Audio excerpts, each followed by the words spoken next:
Hey guys, I'm Prodigy from Airsoft Team Kilo23. Before we get started here today, don't forget to check out Inside the Mech Box on Airsplat.com on YouTube.com. Also, if you're in the area, go check out the new Airsplat store. It's in the far end of Seattle, away from where I live. It's like an hour drive away, so I don't get there too often. But go check it out all the same.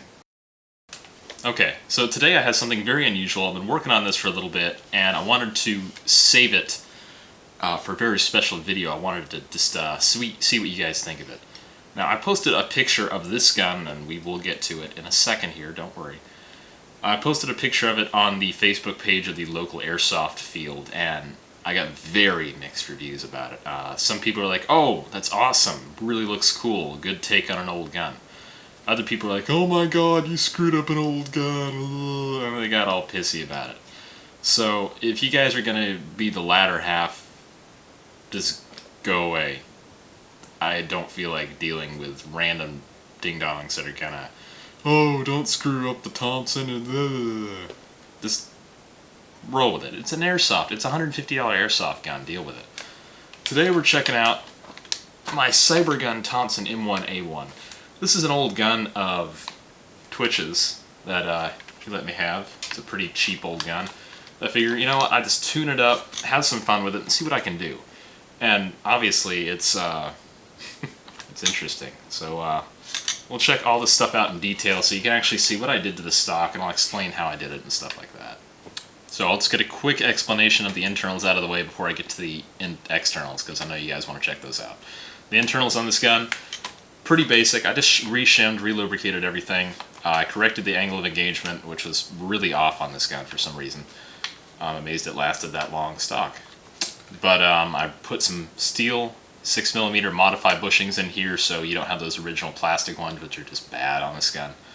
I still don't know why Cybergun uses plastic bushings. And I put a Hurricane version 3 bearing spring guide in here, which, not a big deal, $15 spring guide, it's just a nice touch. The gun shoots about 380 feet per second. It's pretty loud as far as, there isn't a ton of gear noise, but it's just a very loud pop sound every time it fires. It's pretty loud. But now let's check out the externals in as much detail as I can do.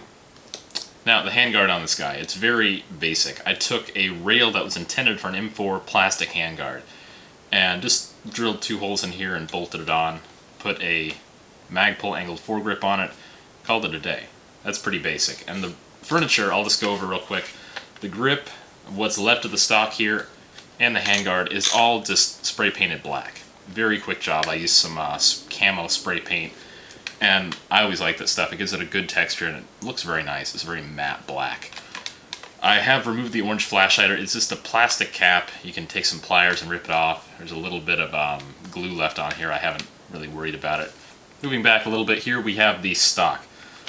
This really took about 4 hours of work, aside from all the adhesives and stuff drying.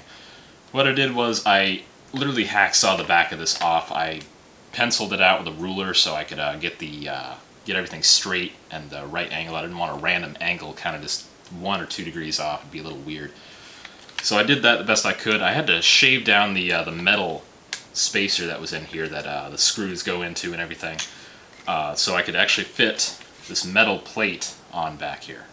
Now, on the back of the stock that I sawed off, I actually started with a big piece of sheet metal. It's about 2mm thick, and I don't have a lot of machining tools, so what I did was I took a hacksaw to this, and it took like 45 minutes to cut the stupid thing.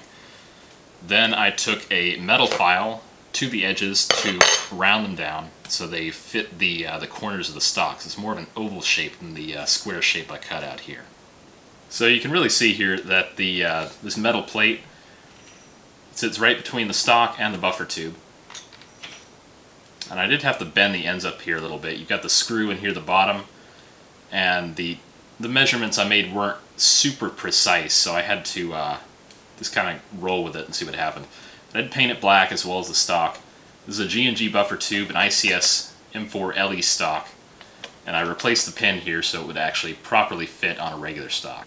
Now, the wiring just runs right through here. It goes to this battery bag here since I don't have a spare crane stock to throw on here. And it works pretty well. It's not secured in there at all. It just kind of runs from the gearbox to the stock like it normally would. Now, I personally really like the feel of this. I never liked the original Thompson stock a whole lot. It's very bulky, it feels like you're holding the gun way out here, so it's just, I never liked shouldering it a lot. So this M4 LE stock, I'm able to really press it in and get it tight to my body. This angled foregrip just feels a lot better than holding this stock handguard. I really like this. I wish Cyma or King Arms or Tokyo Marui, of all people or companies, would actually produce a decent Thompson like this. It's nice. I really wish I could get a more official stock, something that's made by a company out of a CNC machine rather than a my downstairs and some makeshift stuff. Tell me what you guys think of this. I really like it. I'm going to be using it for a while. Thanks for watching. I'm Prodigy from Airsoft Team Kilo23. Don't forget to check out Inside the Mech Box and Airsplat.com on YouTube.com and check out the new Seattle Airsplat store. Take it easy, guys.